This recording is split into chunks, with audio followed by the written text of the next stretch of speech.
Alors bonjour, mon nom est Jean-François Desgroseilliers, je suis conseiller en développement durable à Polytechnique Montréal. Merci beaucoup d'être ici. Bienvenue à ceux qui sont dans la salle, bienvenue à ceux qui nous regardent via Facebook Live ou qui regarderont cette présentation en différé. Alors la conférence d'aujourd'hui de Marc-Antoine Ducas s'inscrit dans le cadre d'une programmation plus large. C'est le premier événement en fait qui se tient à Polytechnique dans le cadre des Semaines de la mobilité qui ont lieu du 13 au 30 septembre cette année.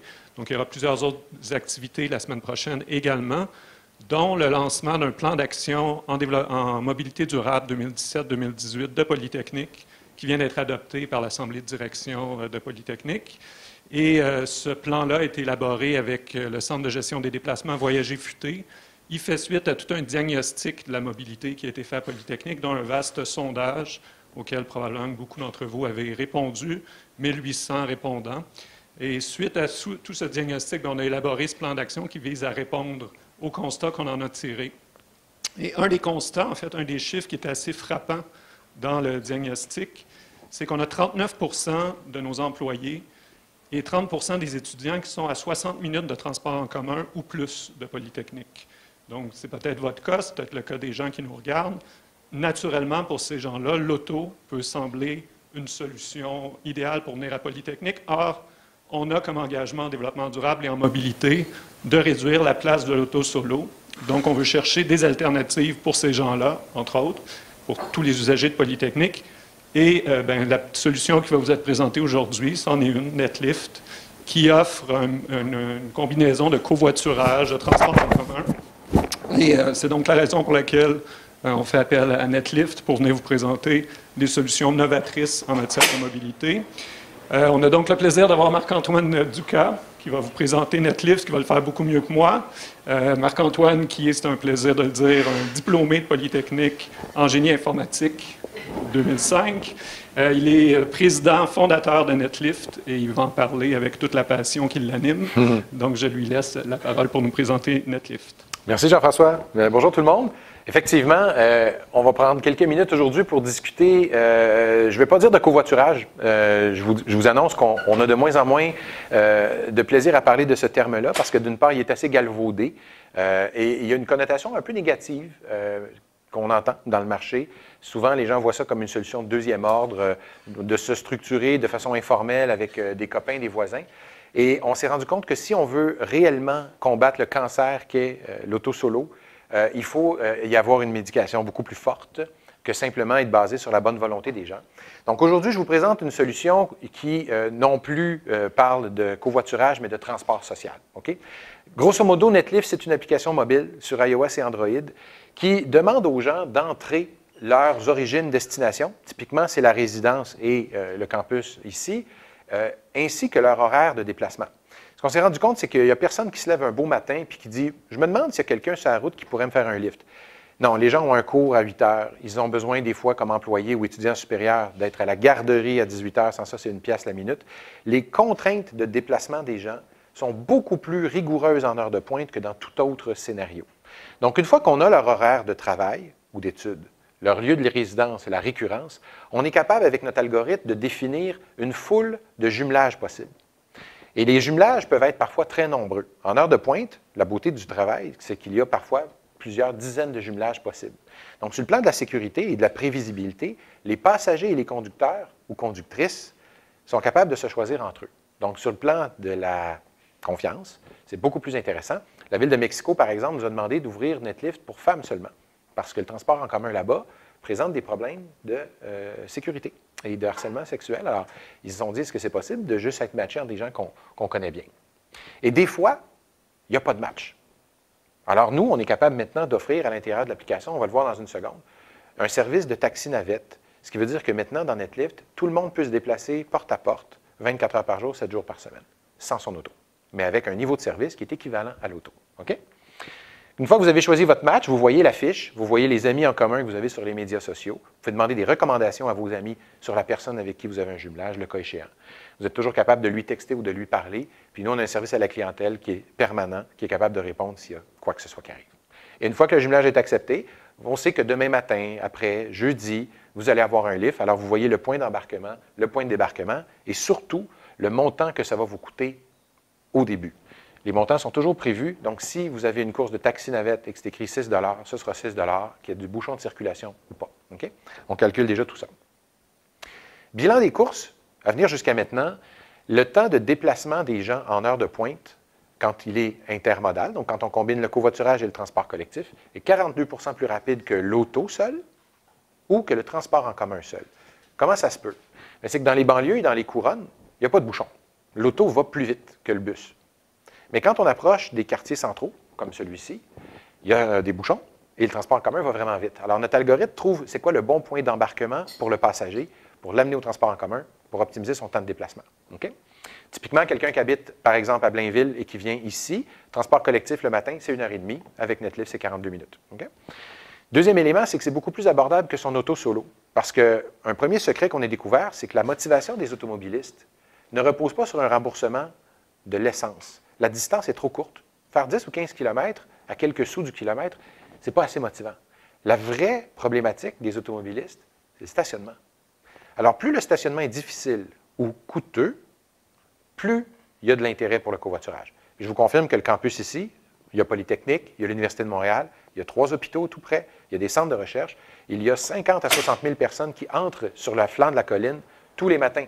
Donc, il y a réellement une masse critique pour avoir un service comme celui-là.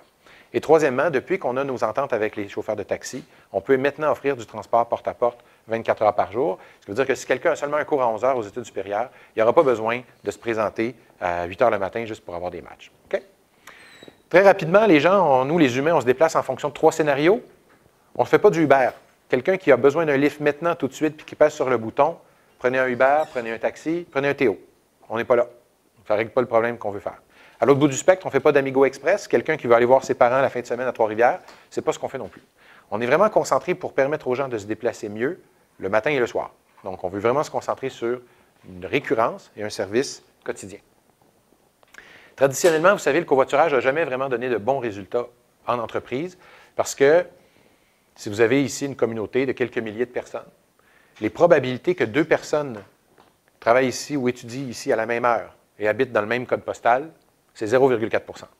Donc, à moins que la totalité de vos employés et étudiants soient sur une plateforme, vous aurez peut-être un petit résultat, mais nous, ce qu'on dit toujours, c'est que oubliez l'idée de restreindre le covoiturage à votre collectivité, ça ne fonctionne pas. Statistiquement, ça ne fonctionne pas. Par contre, quand on ouvre le bassin et qu'on peut faire covoiturer des gens de Poly, de l'Université de Montréal, de Sainte-Justine, et qu'en plus on ajoute le transport collectif là-dedans, on a des taux de jumelage sur notre livre qui sont entre 25 et 40 fois supérieurs à n'importe quel autre logiciel. Celui de l'AMT, c'est probablement le vôtre, évidemment. Okay?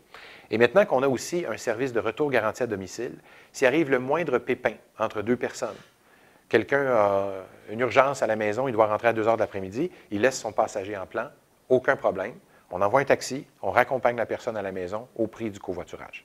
D'accord? Donc, ce service de raccompagnement garanti fait en sorte qu'on peut vraiment laisser son auto à la maison parce qu'on va avoir le même niveau de service. D'accord?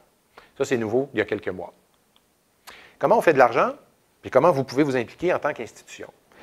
Les revenus nous proviennent de 2 sources. Pour la même course de covoiturage, pour le même trajet qui est ici, le passager paie un certain montant et l'institution ou l'employeur peut payer un montant de son choix. À la ville de Brossard, par exemple, ils ont statué que les citoyens Brossard, qui sont certifiés par leur carte citoyen, paient 6 $ pour une course. Alors, il y a des gens en ce moment, au moment où je vous parle, qui vont travailler de Brossard au centre-ville matin et soir avec nous. C'est 6 $ par course ou 145 $ par mois. Et la différence qui est assumée par la ville peut être de 1 ou 2 $ quand c'est du covoiturage ou de 8-10 $ quand c'est du taxi. Il n'y a jamais de problème. Mais pourquoi la ville, pourquoi c'est intéressant? C'est qu'ils peuvent vraiment quantifier combien d'autos ne sont pas sur la route. Et le coût du kilomètre passager est souvent moins cher que l'autobus dans les quartiers résidentiels. Okay? Et ensuite de ça, nous, on retourne l'argent soit aux conducteurs de covoiturage. Typiquement, pour le campus ici, ce serait un employé ou un étudiant qui vient en voiture et à qui on va rembourser l'essence et le stationnement directement. Et à l'autre bout du spectre, des fois, c'est des taxis. On dépose directement dans le compte des taxis. Nos partenariats avec eux nous permettent d'avoir ça. Donc, vous n'avez rien à faire, sauf déterminer en tant que programme institutionnel, combien on est prêt à mettre dans un programme comme celui-là pour favoriser la mobilité. Vous nous donnez le budget qui est disponible et on l'administre pour vous. Okay? Il n'y a pas de montant de base ou quoi que ce soit. Ça appartient vraiment à votre programme. Je vous rappelle que le covoiturage, pour être légal, a juste besoin de 2 paramètres. Il faut que les courses du chauffeur, il les aurait fait de toute façon. Si on s'en tient à ça, c'est toujours parfaitement légal et c'est ce qu'on certifie. Et la compensation de ce chauffeur-là ne dépasse jamais ses coûts réels. C'est pour ça qu'on dit que si quelqu'un conduit un véhicule éco-énergétique et que son stationnement est gratuit, désolé, mais je n'ai pas beaucoup de marge de manœuvre pour récompenser quelqu'un. Fait que le covoiturage ne marche pas. Okay? La beauté du campus ici, c'est que le stationnement est rare et il est cher. Donc, si vous avez un très, très bel élément en main pour obtenir vos résultats. Okay? On est la seule application intermodale actuellement au monde. Donc, notre algorithme combine le transport collectif et l'automobile. Donc, si vous êtes dans Google Maps, par exemple, puis que vous faites une origine, une destination, on va toujours vous demander soit l'auto, soit le transport en commun. Bien, nous, on fait les deux. Okay? Avec Google, maintenant, on est même capable de prédire les bouchons plusieurs jours à l'avance. Donc, on peut vous donner combien de temps ça va prendre pour vous rendre à destination. On intègre le stationnement. Donc, n'importe qui ici qui paie un stationnement va l'uploader dans NetLift et on va calculer au prorata de sa course le remboursement. Ça, c'est déjà fait.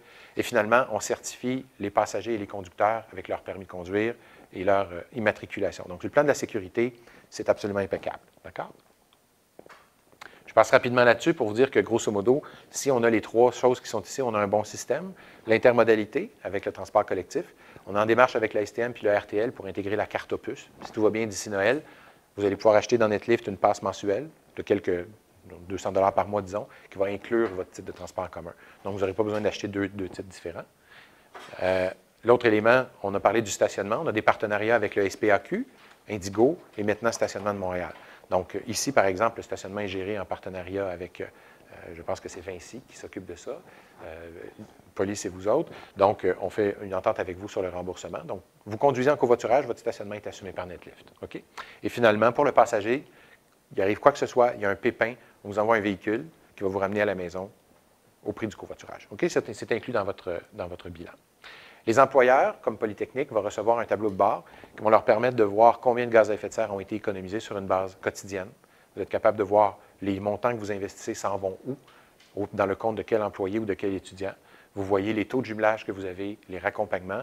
Ça vous appartient. C'est donc votre outil de gestion. Alors, quand, en développement durable, les gens nous demandent de nous fournir un rapport sur combien de gaz à effet de serre on a économisé, on est certifié par le gouvernement fédéral pour fournir ces données-là, presque au dixième de gramme près. Là. Okay? Donc, c'est assez précis.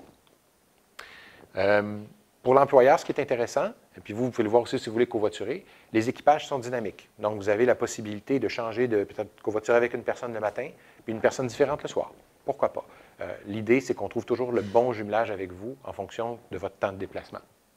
La tarification aussi, elle est modulée. Elle dépend du véhicule que vous allez utiliser, mais vous n'avez jamais de surprise. Vous savez, quand vous achetez un billet, combien il va coûter, puis il n'y aura pas de surprise. Il y a un bouchon, ça vous a coûté 4 $, ça, c'est le problème de NetLift, ce n'est pas le vôtre. Okay? Le retour garanti, on en a parlé, pour envoyer un véhicule et vous raccompagner à la maison. Puis les contributions financières ou le calcul de l'économie des GES, on en a parlé également. Okay? Ça met un terme à ma présentation, qui est toujours très rapide, parce que je veux vous laisser du temps un petit peu pour les questions. S'il y en a aussi qui veulent essayer l'appli, vous pouvez. On est là pour le regarder ensemble. Mais je pense que le but aujourd'hui, c'est d'essayer de voir comment une école comme Polytechnique, avec le leadership qu'elle veut avoir en mobilité, est capable de ne pas juste demander aux gens de faire, oui, du vélo, oui, du transport collectif, mais comme le disait Jean-François d'entrée de jeu, il y a toujours un tiers, une moitié de la population qui, pour toutes sortes de raisons, ne trouve pas son compte dans des solutions comme celle-là. Alors nous, en fait, on utilise l'automobile pour la combattre, hein, d'une certaine façon. C'est un peu notre prise de judo dans le modèle qu'on veut faire. Alors voilà, c'est le temps de vos questions, commentaires et observations.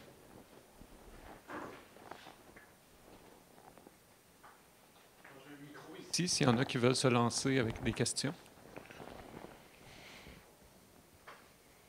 Ben, moi, j'en aurais une pour commencer. Le fameux retour garanti à domicile. Oui. Ça fonctionne comment concrètement? On vous envoie un courriel à l'aide? Pas du tout. Non, c'est fait automatiquement. Donc, imaginons qu'on est jumelés ensemble pour faire notre covoiturage. On voyage ensemble le matin et le soir. Tu apprends qu'il y a un enfant malade à la garderie, puis tu te demandes de venir le ramasser. Il y a 1 heure d'après-midi. Alors, on a un jumelage, puis tu ne pourras pas m'accompagner. Donc, ce qui se passe, c'est que tu quittes le travail à 12h30, et moi, je me retrouve coincé au travail. Je n'ai pas de lift. Donc, NetLift commence à partir du moment où on a cet avis, donc que tu déclines, que tu annules la course. L'algorithme se met à rechercher des backups. Il peut arriver qu'on se déplace en heure de pointe, donc ça se peut que ce soit un covoitureur qui décide, lui, à quelques heures d'avis, de prendre la course. Dans ce cas-là, je suis jumelé avec quelqu'un d'autre, et puis je rentre à la maison tel que prévu. Il peut arriver aussi que j'habite vraiment dans le fond du rang et qu'il n'y a personne qui s'en va dans mon coin, ou que je finis de travailler à 9 heures. Donc, dans ces deux cas-là, si on n'a pas de jumelage avec un covoitureur, on va envoyer un véhicule de taxi. Tu vas le voir dans ton algorithme, tu vas dire, tu vas te faire reprendre par Benoît. Voici la plaque d'immatriculation. Et puis, tu n'as pas à appeler Benoît parce que c'est l'application Netlift qui va te dire ton véhicule approche et il va te ramasser. Donc, si tu me payais, disons, 6 $ pour faire la route de 20 km, ça va être 6 $ pour revenir avec Benoît. Okay? Il va te déposer exactement, il fait la même route que ce que moi j'aurais fait. Mais comme on peut l'avoir en planifié, et c'est ça notre sauce secrète, c'est que les chauffeurs de taxi, on peut les réserver sur des blocs horaires. Donc, quand on réserve un chauffeur sur 20-25 $ l'heure, d'abord, il est payé 2 fois plus que Théo, il est content, mais surtout, c'est qu'on est capable, nous, de prédire le temps que ça va prendre pour un déplacement. Puis je répète ce que j'ai dit, puisqu'on connaît les heures de pointe, on est capable de savoir combien de temps ça va durer. Donc, on est capable d'offrir des courses de taxi en taxi-navette beaucoup moins cher aussi. Okay? Donc, c'est un petit peu comme ça le modèle. Donc, du point de vue de l'utilisateur, tout ce qu'il voit, c'est que son covoitureur a changé. C'est ça. Jean-François a un pépin, Netlift te propose un backup. Donc, voilà. On ne laisse pas tomber les gens. C'est le point faible du covoiturage. Traditionnellement, vous le savez, c'est qu'est-ce qui arrive, en tout cas, toutes les expériences qui ont été faites à ce niveau-là, y compris en Europe, ce n'est pas juste un problème québécois, c'est le point faible du covoiturage. Parce qu'on ne peut pas laisser son auto à la maison si on n'est pas sûr d'avoir un niveau de service équivalent. Il y a même des gens qui nous disent, même le transport en commun, j'hésite parce que si j'ai une panne, j'arrive en retard à la garderie, ça me coûte 1 pièce la minute, merci STM. Okay?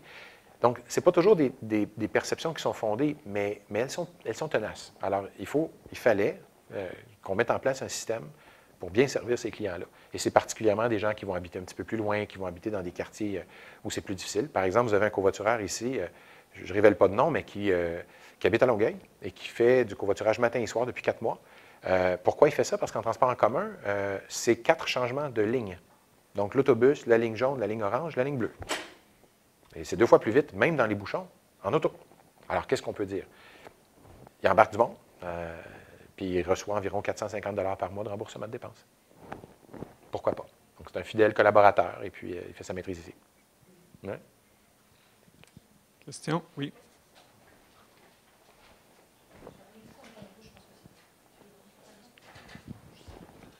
Oui, bonjour. En fait, ma question, c'est, vous dites que vous pouvez prévoir les interruptions, les problèmes de service, les ralentissements, mais il y a beaucoup d'imprévisibilité à Montréal, c'est la ville des cônes oranges.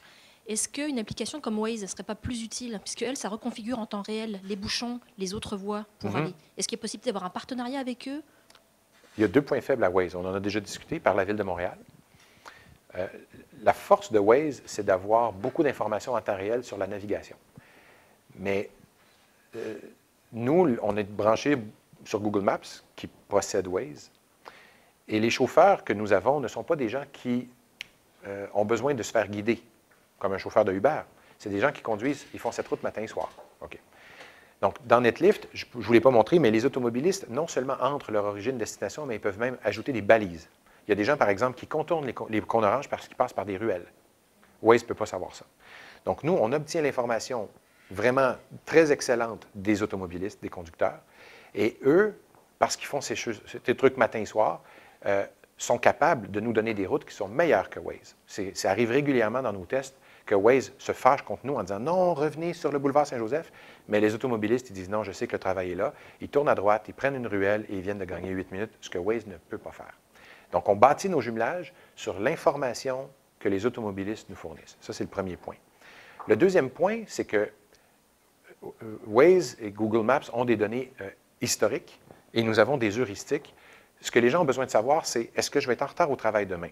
Donc, moi, j'aime bien, quand je conduis l'auto, apprendre qu'il y a un bouchon pendant que je suis dedans, mais c'est parfaitement inutile. J'ai besoin de savoir avant de partir, est-ce qu'il va y avoir un ralentissement?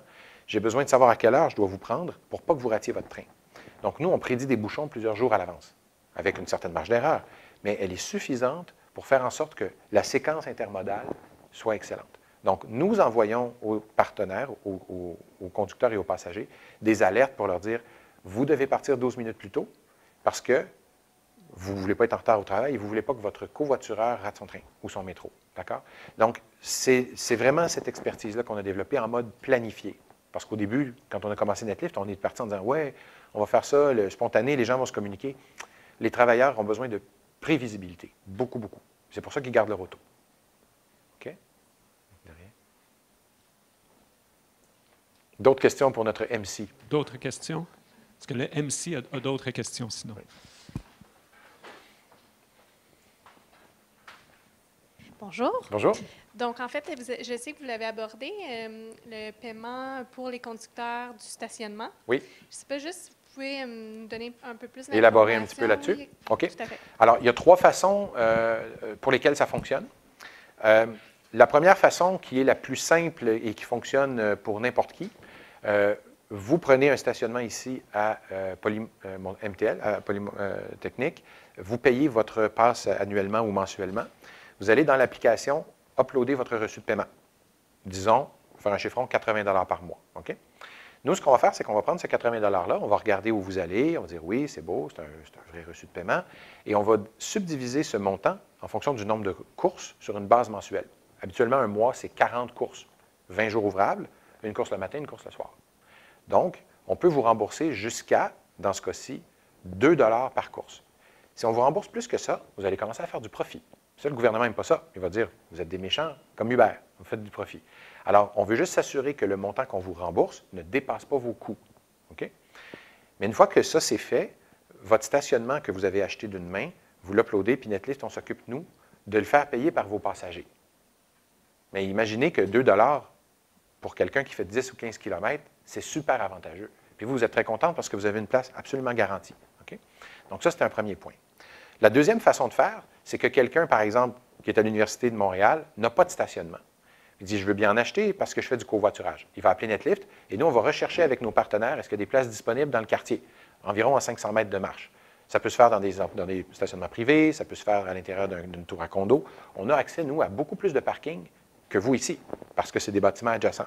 Donc, quelqu'un qui part de Blainville, ça ne sera pas un problème de se stationner, mettons, à la Cité, à côté sur, comment ça s'appelle, les grosses tours, le boisé, je ne sais pas quoi, là, parce qu'il va juste traverser 2 rues puis il arrive à Poly. Okay? Donc, notre travail, c'est de rendre disponible du stationnement aux gens à la condition qu'ils covoiturent. Okay?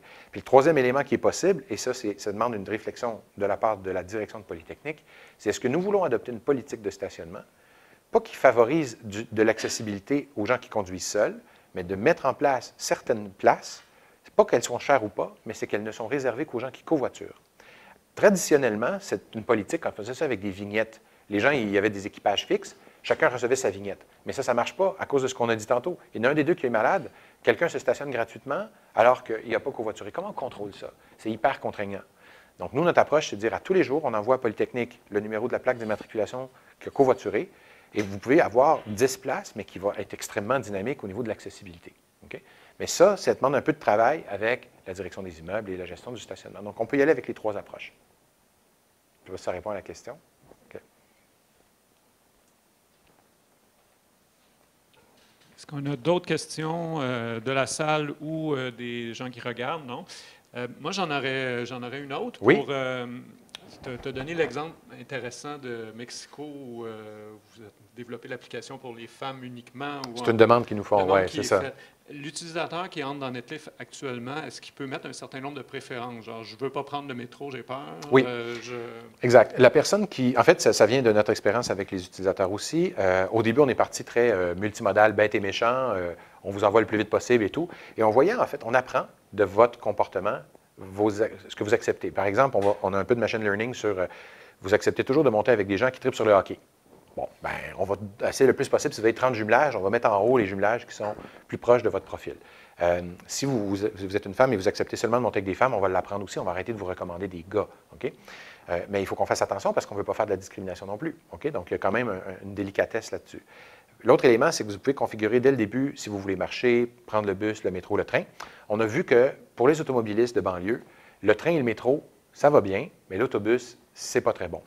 83 des gens qui sont actuellement en auto ne prennent pas le bus, ne veulent pas prendre le bus. Donc, ça veut dire qu'il faut que notre recommandation de jumelage aille plus loin et les amène carrément au métro. Ils sont prêts à faire des petits détours et à prendre 5 minutes de plus pour ne pas prendre le bus. Parce que pour eux, c'est une expérience de transport qui est trop loin du confort de leur véhicule. Donc, il faut vraiment se mettre à leur place. On ne peut pas prendre quelqu'un en ce moment qui est dans son auto puis lui dire « Allez, vas-y en vélo partage, ça va bien aller ». C'est trop gros. Sur le plan comportemental, la bouchée est trop grosse. Okay? Donc, c'est comme quelqu'un qui aime le steak, qu'on dit « Vas-y, mange des insectes, tu vas voir, c'est bon pour ta santé ». Oui, c'est des protéines, là, mais vraiment, tu m'en demandes trop. Okay? Fait que faut y aller par petites doses dans ce cas-ci. Ouais. On l'occasion de débattre des insectes à Bien sûr. une autre reprise. Est-ce qu'il y a d'autres questions? En fait, ça n'a pas été dit dans la présentation, mais je pense que c'était sous-entendu. Pour en profiter de tout ça, c'est simplement d'aller télécharger une application. Absolument. Il n'y a pas de frais là-dessus. Donc, dans le fond, vous payez sur la base de chaque course et puis vous y allez comme ça. Oui. C'est aussi simple que ça. Donc, on vous invite à aller la tester. Restez à l'écoute aussi parce que NetLift et le Bureau de développement durable, on vous communiquera dans les prochains mois, au cours de l'année, les nouvelles sur les services de NetLift qui continuent de s'améliorer, de se bonifier. Donc, merci beaucoup d'avoir été là et à une prochaine. Oui, merci.